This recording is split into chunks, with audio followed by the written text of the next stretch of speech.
Hi friends, good evening. Welcome back to our channel Sangam Lakshmi vlogs. అందరూ ఎలా ఉన్నారు? బాగున్నారా? నేనైతే చాలా బాగున్నానండి. మీరందరూ కూడా అంతే బాగుండాలని మనస్ఫూర్తిగా అయితే కోరుకుంటున్నాను.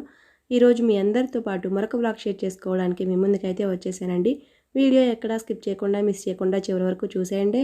అలాగే ఫస్ట్ టైం కనుక మన ఛానల్ని చూసినట్లయితే ప్లీజ్ అబ్బా సబ్స్క్రైబ్ చేసుకొని సపోర్ట్ చేయండి. ఆల్రెడీ సబ్స్క్రైబ్ చేసుకొని సపోర్ట్ చేస్తున్న వాళ్ళందరికీ కూడా పేరు పేరున థ్యాంక్ యూ సో మచ్ అండి. సో ఫుల్ డే వ్లాగ్ అనేది షూట్ చేశాను. మార్నింగ్ వచ్చేసి పల్లీలు అయితే వేయించుతూ ఉన్నానండి. మిల్లెట్ దోశ పిండి నిన్న పట్టేసి ఉన్నాను కదా, అదైతే ఇంకా కలిపేశాను. కొంచెం అయితే తీసి ఫ్రిడ్జ్లో పెట్టేశాను. సో ఈ రోజుకి తీసేసి ఉప్పు కలిపేసి అలాగా పక్కన పెట్టేశాను అనమాట. ముందు చట్నీ చేద్దామని చెప్పేసి.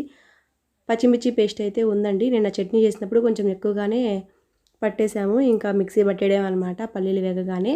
సో ఇక్కడ వచ్చేసి మిల్లెట్ ఇడ్లీ అనమాట. ఈరోజు అంతా మిల్లెట్ దోశ, మిల్లెట్ ఇడ్లీ అనమాట. సో మావయ్య గారి కోసం అని చెప్పేసి అత్తయ్య గారు ఇడ్లీ పెట్టేశారు పక్కన. రేవతి కూడా ఈరోజు ఉదయాన్నే నిద్ర లేచిందండి. లేచి బ్రష్ చేసేసి టిఫిన్ ఏంటమ్మా అని అడిగింది. దోశ అని చెప్పాను. పల్లీ చట్నీ చేస్తున్నావా అని అడిగింది. పల్లీలు వేయించుతున్నాను అని చెప్తే నాకు కూడా పల్లీలు ఎక్కువగా వేయించు, నేను తింటానని చెప్పేసి కుర్చీ తెచ్చుకొని పల్లీలు అయితే వేయించుతూ ఉందండి. సో ఇంకా పల్లీలు వేగగానే కొన్ని తీసుకొని టీవీ చూస్తూ తింటూ ఉందన్నమాట. తర్వాత పల్లీ చట్నీ అయితే మిక్సీ పట్టేశాను. ఇంకా తాలింపు వేద్దాం అనుకుంటున్నానండి ఈరోజు. ఒక్కొక్కసారి తాలింపు వేయను, అన్నీ వేగినాయే కదా అని చెప్పి స్కూల్ టైంలో అలానే పెట్టేస్తాను. సో ఈరోజు సెలవు కదా, ఇంకా రేపటి నుంచి స్కూల్ స్టార్ట్ అనమాట. ఈరోజు ఎందుకో పల్లీ చట్నీ అయితే తాలింపు వేయాలనిపించింది. ఇంకా తాలింపు అయితే వేస్తూ ఉన్నానండి. సో ఏం లేదండి, కొంచెం నూనె వేసి పోపు దినుసులు ఉంటాయి కదా, మినపప్పు, పచ్చిపప్పు, ఆవాలు, జీలకర్ర, ఎండుమిర్చి, చిన్నులపాయలు, కరివేపాకు అన్నీ వేసి స్పూన్ కోసం అయితే చూశానండి. అదైతే అన్నీ నేను సర్దలేదు ఇంకా గిన్నెలు. ఇంకా స్పోర్క్ ఉంటే దాన్ని పెట్టి తిప్పుతూ ఉన్నాను. తాలింపు అయితే మంచి స్మెల్ అయితే వస్తుందండి. నిజం చెప్పాలంటే పల్లీ చట్నీ తాలింపు వేసుకొని తింటేనే ఆ టేస్ట్ వేరే ఉంటుంది. ఇలా చట్నీ తాలింపు వేసుకొని తింటుంటే పప్పులు తగులుతూ ఉంటాయి కదా, అందులో మనకి ఎండుమిర్చి కూడా చాలా బాగుంటుందండి పల్లీ చట్నీలో. సో మా వారికి చాలా ఇష్టం అనమాట తాలింపు వేసి ఇలా పెడితే. నేనేంటంటే ఇంకా అలాగా స్కూల్ టైంలో లేట్ అయిపోతుందని చెప్పేసి అన్నీ వేయించినాయే కదా అని చెప్పేసి ఇంకా మిక్సీ పట్టేసి పెడుతూ ఉంటాను పిల్లలకు కూడా. ఇంకా వాళ్ళు కూడా ఏం అడగరండి. ఇంకా నేను ఏం పెడితే అది తింటారు పాపం. ఎప్పుడు ఇడ్లీ అన్నప్పుడు, ఉప్మా అన్నప్పుడు కొంచెం చికాకు చేస్తారు. నేను తినిపిస్తే ఇంకా సైలెంట్గా టీవీ చూసుకుంటూ అలానే తింటారనమాట. ఈరోజైతే ఇంకా నిదానంగా స్కూల్ లేదు కాబట్టి అన్నీ నిదానంగా చేసుకుంటూ ఉన్నాను. ఇంకా తాలింపు కూడా పెట్టేసిన తర్వాత దోశలు అయితే పోస్తూ ఉన్నానండి. మిల్లెట్ దోశలు నిజం చెప్పాలంటే చాలా బాగా కుదిరాయండి. అంటే మొన్న ఒకసారి జొన్నలతో పోసానండి దోశలు. జొన్నలు బియ్యం కలిపి పోసాను. సో అప్పుడు ఎందుకో దోశలు అయితే కుదరలేదు. నాకు కొలత సరిగ్గా అర్థం కాలేదనమాట. మర్చిపోయి బియ్యం ఎక్కువ పోయడమో, జొన్నలు ఎక్కువ పోయడమో జరిగింది. అప్పుడైతే దోశలైతే అట్ల పెనానికి అతుక్కొని వెళ్ళాయన్నమాట. తరువాత వరిపిండి కొంచెం కలిపి పోసానండి, బాగానే వచ్చాయి. ఇప్పుడైతే దోశలు కరెక్ట్ కొలత అండి. నిన్న వీడియోలో మీతో షేర్ చేసుకున్నాను కదా, చాలా బాగా వచ్చాయండి దోశలు అయితే. క్రిస్పీగా మెత్తగా ఉన్నాయి. పిల్లలు కూడా ఇష్టంగా తిన్నారు. ఫస్ట్ ఏంటంటే రేవతి పిండి చూసి పిండి ఏంటి ఇలా ఉంది, నాకు వద్దా అని చెప్పింది. అంటే దోశ పిండి మినప్పిండి వైట్ కలర్లో ఉంటుంది కదా, ఇది కొంచెం కలర్ చేంజ్ అయ్యేసరికి వద్దు అని చెప్పిందండి. దీంట్లో రాగులు జొన్నలు వేసాం కాబట్టి కలర్ కొంచెం చేంజ్ అయింది. రాగి పిండి కలర్ వచ్చేసిందనమాట పిండి మొత్తం. కానీ రేవతికి అయితే తర్వాత నచ్చజెప్పి రాగి పిండి, జొన్న పిండి చాలా మంచిది ఆరోగ్యానికి అని చెప్తే హెయిర్ గ్రోత్ అయిద్దని చెప్పానండి ముందు. తనకి ఏంటంటే హెయిర్ అంటే బాగా ఇష్టం అనమాట. హెయిర్ గ్రోత్ అయిద్ది అని చెప్తే చాలు తింటది. కషాయం కూడా అంతే, కరివేపాకు కషాయం కానీ మామూలు కషాయం కానీ హెయిర్ చాలా మంచిగా పెరుగుతుందని చెప్తే, కర్రీస్లో కరివేపాకు అలా వేస్తాం కదా, సో ఇంకా అవి కూడా పారేయకుండా తింటదనమాట. హెయిర్ అంటే చాలా బాగా ఇష్టం రేవతికి. బ్రేక్ఫాస్ట్ అంతా కంప్లీట్ అయిపోయిన తర్వాత మధ్యాహ్నం లంచ్లోకి కర్రీస్ అయితే చేస్తూ ఉన్నానండి. ఈరోజు కర్రీస్ ఏంటంటే పప్పుచారు విత్ బెండకాయ కర్రీ అనమాట. పప్పు ఇందాక స్టవ్ మీద పెట్టేశాను కదా, కొంచెం ఆయిల్ వేసి పసుపు వేసి పెట్టేశాను. సో ఆయిల్ వేయడం వల్ల ఏంటంటే మనకి పప్పు అనేది త్వరగా ఉడికిపోతుంది కదా, సో అందుకని ఒక స్పూన్ ఆయిల్ వేసేసి స్టవ్ మీద పెట్టేశాను. అదైతే ఉడుకుతూ ఉంది. ఈలోపు బెండకాయ ముక్కలు కూడా కట్ చేసుకున్నానండి. ఇక బెండకాయ కర్రీ తాలింపు అయితే వేస్తూ ఉన్నాను. తాలింపులో ఆవాలు, జీలకర్ర, పచ్చిపప్పు, మినపప్పు, ఎండుమిర్చి అయితే వేసుకున్నానండి. తాలింపు అయితే వేగిపోయింది. ఈలోపు మనం కట్ చేసుకున్న బెండకాయ ముక్కలు కూడా వేసుకున్నాను. సో బెండకాయ కర్రీ త్వరగానే అయిపోతుంది. కానీ ఈ బెండకాయ కర్రీలో గరిటె పెట్టి తిప్పామనుకోండి ఇంకా జిగురు జిగురుగా ఉంటుందన్నమాట. మనం దగ్గరే ఉండి 5 మినిట్స్ హై ఫ్లేమ్లో పెట్టేసి ఎగరేస్తూ ఉండాలి. అప్పుడు జిగురు ఉండదన్నమాట. మెయిన్గా ఏంటంటే కర్రీ మొత్తం అయిపోయిన తర్వాతే మనం సాల్ట్ అనేది వేసుకోవాలండి. ముందుగానే సాల్ట్ వేసామనుకో ఇంకా బెండకాయ కర్రీ మొత్తం పప్పు పప్పు అయిపోతుంది, జిగురు వస్తుంది అనమాట ఉప్పు వేయడం వల్ల. సో ఇక్కడైతే మధ్య మధ్యలో ఎగరేసుకుంటూ ఉన్నాను. బెండకాయ ముక్క అయితే 3 వంతులు వేగింది. ఇక మధ్యలో గుంటలాగా చేసుకొని ఇక్కడ ఉల్లిపాయలు అయితే వేసుకుంటూ ఉన్నానండి. అసలు ఉల్లిపాయలు వేసుకోకపోయినా బాగుంటుంది బెండకాయ కర్రీ, ఫ్రైలాగా ఉంటుంది, జిగురు కూడా ఉండదు. ఉల్లిపాయ వేసామనుకోండి కొంచెం జిగురుగా అనిపిస్తుంది. మా ఇంట్లో ఏ కర్రీ చేసినా ఉల్లిపాయ అయితే కంపల్సరీ అండి. సో ఇంకా 2 ఉల్లిపాయలు అయితే కట్ చేసి మధ్యలో వేసేసి కప్పేశాను. బెండకాయ ముక్క కొంచెం ఉడకాలి కాబట్టి ఈలోపు ఉల్లిపాయ కూడా మగ్గిపోతుంది. పక్కన ఇంకో బాండీ పెట్టుకొని పప్పుచారు తాలింపు అయితే చేస్తూ ఉన్నానండి. పప్పు అయితే ఉడికిపోయింది, మిక్సీ పట్టేశాను. ఇక తాలింపు అయితే వేస్తూ ఉన్నాను. ఆవాలు, జీలకర్ర, ఎండుమిర్చి అయితే వేస్తున్నానండి. అంటే మనకి పప్పుచారు కాబట్టి పచ్చిపప్పు, మినపప్పు అవసరం లేదు. సో ఇక్కడ తాలింపు అయితే వేస్తూ ఉన్నాను. పప్పుచారులోకి ఈరోజు మునక్కాయలు అయితే లేవండి. ఇంట్లో ఉన్న కూరగాయలతోనే పప్పుచారు అయితే చేస్తూ ఉన్నాను. పచ్చిమిర్చి, ఉల్లిపాయలు, టమాటాలు, బెండకాయలు ఇవే ఉన్నాయండి. ఇంకా వాటితోనే పప్పుచారు అయితే చేస్తూ ఉన్నాను. ఈరోజు ఎందుకు పప్పుచారు చేస్తున్నానంటే మెయిన్గా రేవతి అడిగిందండి. 2 డేస్ నుంచి రేవతి అడుగుతూ ఉంది ఈ మధ్య పప్పుచారు చేయట్లేదని చెప్పేసి. తనకు బాగా ఇష్టం అండి. సో ఇంకా అన్నంలో తినేసి గ్లాస్లో కూడా పోసుకొని తాగిద్దనమాట రేవతి. అంత ఇష్టం తనకి. ఇంకా మునక్కాయ ఉంటే చెప్పనక్కర్లేదు. మునక్కాయలు వాటికి వేరుకొని గిన్నెలో వేసుకొని తింటూ ఉంటుంది. సో మునక్కాయలు అయితే లేవండి. చెప్పలేదు మామయ్య గారికి, లేకపోతే తీసుకొచ్చేవారు. అనుకోలేదు కదా, సడన్గా చేస్తున్నాను అనమాట ఈరోజు రేవతి అడిగిందని చెప్పేసి. సో ఇంక అట్లాగా తాలింపు అయితే వేశాను. బెండకాయలు కూడా వేసాను అనమాట, మగ్గుతూ ఉన్నాయి. టమాటా ముందు వేసామనుకోండి ఆ పులుపు దనానికి మగ్గవని చెప్పేసి టమాటా అయితే వేయలేదు. సో ఇప్పుడైతే మొత్తం మగ్గిపోయాయి కాబట్టి టమాటా వేసి మూత పెట్టేసామనుకోండి చక్కగా మగ్గిపోతాయి. ఇప్పుడు బెండకాయ కర్రీ ఎంతవరకు వచ్చిందో చూద్దామండి. చూసారు కదా, బెండకాయ కర్రీ కూడా ఉడికిపోయింది. ఇక ఉప్పు వేసి పసుపు వేస్తున్నాను. మనం ముందుగానే ఉప్పు వేసామనుకోండి జిగురు వస్తుంది కదా, సో అందుకని చెప్పేసి బెండకాయ కర్రీ అయిపోయిన తర్వాత లాస్ట్లో ఉప్పు పసుపు వేయాలండి. ఉప్పు పసుపు వేసిన తర్వాత మూత పెట్టకూడదు, అలానే ఉంచేయాలి సిమ్లో పెట్టేసి.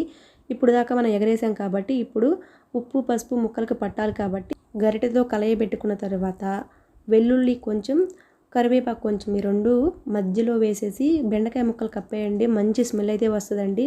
ఫ్రై ఐటమ్స్ ఏవైనా కానీ వెల్లుల్లి ఒకటి, కరివేపాకు ఒకటి వేసామనుకోండి లాస్ట్లో స్మెల్ అయితే సూపర్గా ఉంటుందండి. మీరు కూడా ఒకసారి ట్రై చేయండి.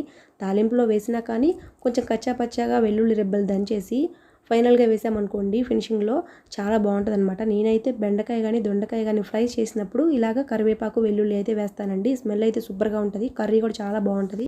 2 మినిట్స్ తర్వాత చూసామనుకోండి, చూసారు కదా బెండకాయ కర్రీ ఆల్మోస్ట్ ఉడికిపోయిందండి. ఇక కారం వేసుకుంటే ఇంకా బెండకాయ కర్రీ అయిపోయినట్టే. నాకు రుచికి సరిపడినంత కారం అయితే వేసాను. ఫస్ట్ అయితే కొంచెమే వేసానండి, ఎందుకంటే పిల్లలు కొంచెం కారం తక్కువ తింటారు కాబట్టి కొంచెం కారం వేసేసి మొత్తం టాస్ చేసుకొని పిల్లలకైతే కొంచెం తీసేసిన తర్వాత మా వారికి కొంచెం ఉప్పు కారం మళ్ళీ వేసానండి. కర్రీ మొత్తం అయిపోయిన తర్వాత ఇక వేడివేడిగా ఉన్నప్పుడే హాట్ బాక్స్లో అయితే పెట్టేశానండి. అండ్ మనం తినేటప్పుడు వేడిగా ఉంటే బాగుంటుంది కదా. బెండకాయ కర్రీ ఒకటి వేడిగా ఉంటేనే బాగుంటుందండి. అది చల్లారిపోయిన తర్వాత తినబుద్ధి అవ్వదు. వేడివేడి అన్నంలోకి వేడివేడి బెండకాయ కర్రీ అయితే బాగుంటుంది. ఇంకా బాక్స్లో అయితే పెట్టేశాను. సో ఇంకా బెండకాయ కర్రీ అయితే అయిపోయింది. ఇక పక్కన పప్పుచారు అయితే తాలింపు పెట్టేసాం కదా, టమాటాలు అయితే మగ్గిపోయాయి. దాంట్లోనే కొంచెం బెల్లం ముక్క, కొంచెం కళ్ళుప్పు వేసి, కొంచెం కరివేపాకు వేసి మూత పెట్టేసామనుకోండి ఇక బెల్లం మొత్తం కరిగిపోయి పాకంలాగా ముక్కలకంతా పట్టేసిద్ది అనమాట. సో బెల్లం కొంతమంది ఇష్టం ఉంటే వేసుకుంటారు, ఇష్టం లేని వాళ్ళు స్కిప్ చేసేయండి. నేనైతే బెల్లం అయితే వేశాను, కళ్ళుప్పు కూడా వేసానండి. కరివేపాకు ఏంటంటే నేను చూపించడం మర్చిపోయాను కానీ తర్వాత వేశాను. చూసారా, బెల్లం కూడా కరిగిపోయి చక్కగా మంచిగా వచ్చేసింది అనమాట. ఇప్పుడు మనం నానబెట్టుకున్న చింతపండు గుజ్జు ఉంది కదా, అది కూడా పిండేసుకొని మనకి ఎంత పులుపు అయితే తింటారో అంత వేసుకోండి. నేనైతే పులుపు కొంచెం ఎక్కువగానే తింటామండి. పప్పుచారు వచ్చేసి కొంచెం ఎక్కువగానే చింతపండు గుజ్జు అయితే వేసుకున్నాను. దాంట్లోనే 1 లీటరు వాటర్ అయితే పోసుకున్నానండి. ఇవి బాగా మరగాలి. ఇలా పప్పుచారు పులుసు మరుగుతూ ఉన్నప్పుడే మనం మిక్సీ పట్టుకున్న పప్పునైతే వేసుకోవాలండి. కొంతమంది ఏం చేస్తారంటే పప్పులోనే పులుసు పిండేసి ఒకసారి తాలింపులో వేసేస్తారు. అలా కాకుండా ఇలా పప్పుచారు మరుగుతూ ఉన్నప్పుడు పప్పు అయితే వేసారనుకోండి, సో ఆ ఉడుకుతున్నప్పుడు మంచి టేస్ట్ అయితే వస్తుంది, స్మెల్ కూడా బాగుంటుంది. ఒకసారి ఇలా ట్రై చేయండి. నేనైతే ఎప్పుడు చేసినా ఇలానే చేస్తాను. సో ఇక్కడైతే వాటర్ బాగా మరిగిపోతుంది. నేను మిక్సీ పట్టేసుకున్నాను కదా, దీంట్లో కొంచెం పెసరపప్పు కూడా కలిసిందండి. కందిపప్పు డబ్బాలోనే పెసరపప్పు ప్యాకెట్ పెట్టానండి. అది కొంచెం ఓపెన్ అయ్యి కందిపప్పులో పడ్డాయి అనమాట. పప్పుచారుకే కాబట్టి ఇంకేం పర్లేదులే అని చెప్పేసి అలా వండేశాను. దానివల్ల ఏంటంటే పప్పు మిక్సీ పట్టిన తర్వాత పప్పుచారు మరుగుతున్నప్పుడు పోస్తూ ఉన్నాం కదా, దానివల్ల బాగా చిక్కబడిపోయిందనమాట. చూసారు కదా, బాగా చిక్కగా అయిపోయింది. నేనేమనుకున్నానంటే కొంచెం పొడి తయారు చేసి వేద్దాము ఇంకా బాగుంటుంది అనుకున్నాను. ఇప్పటికే చిక్కగా అయిపోయింది కదా, మళ్ళీ వేరే పొడి ఎందుకులే అని చెప్పి వేయలేదండి. తర్వాత ఇలా మరుగుతూ ఉన్నప్పుడే కొంచెం కరివేపాకు అయితే వేశాను. అలాగే కొత్తిమీర ఉంటే కొత్తిమీర కూడా వేసుకోండి. స్టవ్ ఆఫ్ చేసిన తర్వాత కొత్తిమీర అయితే వేసేసి మూత పెట్టేయండి. తర్వాత మనం సర్వ్ చేసుకునేటప్పుడు మంచి కొత్తిమీర ఫ్లేవర్ అయితే వస్తుంది, స్మెల్ సూపర్గా ఉంటుంది అనమాట. సో పప్పుచారు అయితే అలా రెడీ అయిపోయిందండి. సో ఈరోజు రెసిపీస్ వచ్చి చూసారు కదా, బెండకాయ కర్రీ విత్ పప్పుచారు అనమాట. అరుణు రేవతి అయితే పప్పుచారుతోనే తినేశారండి.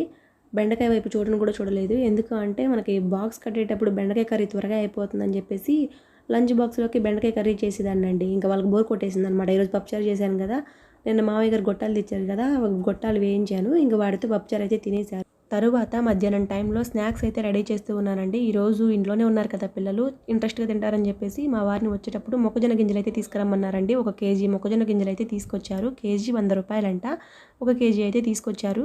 సో ఇంకా బెల్లం అయితే తురిమేసుకున్నానండి. మనం డైరెక్ట్‌గా మిక్సీలో వేస్తే బెల్లం నలగదు కదా, అందుకని చెప్పేసి సన్నగా తురిమేసుకున్నాను, పక్కన పెట్టేశాను. మొక్కజొన్న గింజలైతే మిక్సీ పట్టేసుకున్నాను. కొంచెం కొంచెంగా వేసేసి మిక్సీ పట్టేసి మధ్య మధ్యలో బెల్లం కూడా వేసి అలాగా పేస్ట్ లాగా పట్టేసుకున్నానమాట. మనకి రెడీ అయిపోయింది. ఇంక తర్వాత గారెలు చేస్తాం కదా, అలాగా చేసేసి కవర్ మీద ఇంకా వేసేస్తూ ఉన్నానమాట నూనెలో. రేవతికి ఈ మొక్కజొన్న బూరెలు అంటే చాలా ఇష్టం అండి. ఈ బూరెలే కాదండి, గారెలు కూడా చేసుకుంటారు. అరుణ్కి ఏమో గారెలు ఇష్టం, రేవతికి ఏమో బూరెలు ఇష్టం అనమాట. ఇద్దరు క్వైట్ ఆపోజిట్. మావయ్య గారి కోసం గారెలు చేయాలండి. అంటే మావయ్య గారికి షుగర్ ఉంది కాబట్టి బూరెలు తినరు, గారెలే తింటారు. అరుణ్కి కూడా గారెలే ఇష్టం కాబట్టి కొంచెం పిండి తీసి పక్కన పెట్టేశాము. ఇంకా మా కోసం అయితే ఇక బెల్లం వేసి బూరెలు చేసుకుంటున్నామండి. నిజం చెప్పాలంటే మా పెళ్ళైన కొత్తలో ఇవి అసలుకి ఇట్లా చేసుకుంటారని తెలియదండి.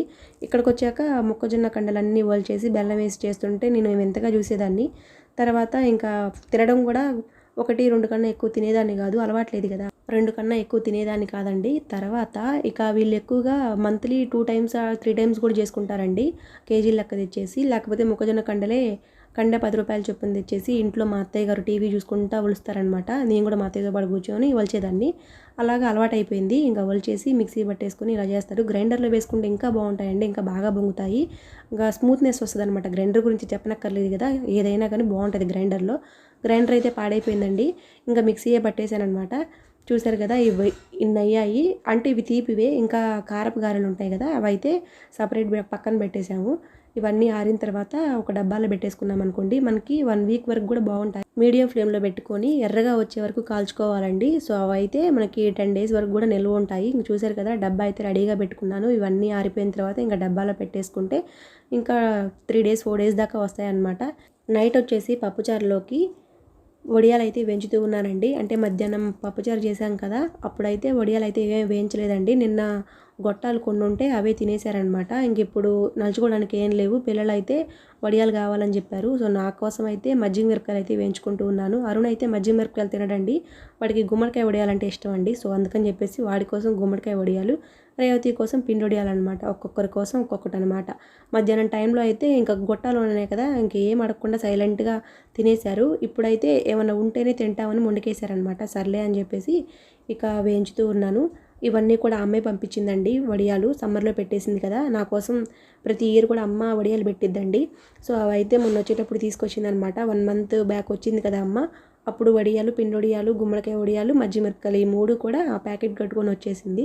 సో అప్పుడు తీసుకొచ్చింది అనమాట ఇవి. అప్పుడే ఇంక పప్పు చేసినప్పుడు కొంచెం కొంచెంగా వేయించుతూ ఉన్నాను. డిన్నర్ కూడా కంప్లీట్ అయిపోయిందండి. చూసారు కదా, నైటే ముగ్గులు కూడా పెట్టేసుకున్నాను. రేపటి నుంచి స్కూల్ స్టార్ట్ కాబట్టి ఉదయాన్నే ముగ్గులు పెట్టుకోవడం కుదరదు. అందులో మంచు ఉంది కాబట్టి నాకు అసలే మంచు పడదు. సో అందుకని చెప్పేసి నైటే ముగ్గులు పెట్టేసుకున్నాను. ముగ్గులు అయితే చాలా బాగా కుదిరాయండి, చాలా బాగున్నాయి కదా. సో ఎలా ఉన్నాయో నాకు కామెంట్ సెక్షన్లో కామెంట్ చేయండి. నాకైతే మంచిగా నచ్చాయన్నమాట. పసుపు కుంకుమ కూడా వేసేసాను. సో ఈరోజు వ్లాగ్ అయితే ఇది ఫ్రెండ్స్, నచ్చిందని అనుకుంటున్నాను. ఈరోజు రెసిపీస్ కూడా చాలా బాగున్నాయి. నచ్చితే లైక్ చేసి షేర్ చేసి కామెంట్ చేయండి. అలాగే ఫస్ట్ టైం కనుక మన ఛానల్ని చూసినట్లయితే ప్లీజ్ సబ్స్క్రైబ్ చేసుకొని సపోర్ట్ చేయండి. పక్కన బెల్ ఐకాన్ను క్లిక్ చేసి అలానే బటన్ ప్రెస్ చేయడం వల్ల నేను వీడియో ఎప్పుడైతే పోస్ట్ చేస్తానో మీకు నోటిఫికేషన్ అయితే వస్తుంది. అందరికన్నా ముందే చూసేయచ్చు. రేపటి వీడియోలో మళ్ళీ మనం మాట్లాడుకుందాం. అంతవరకు ఉంటానే, ఓకేనా, బాయ్.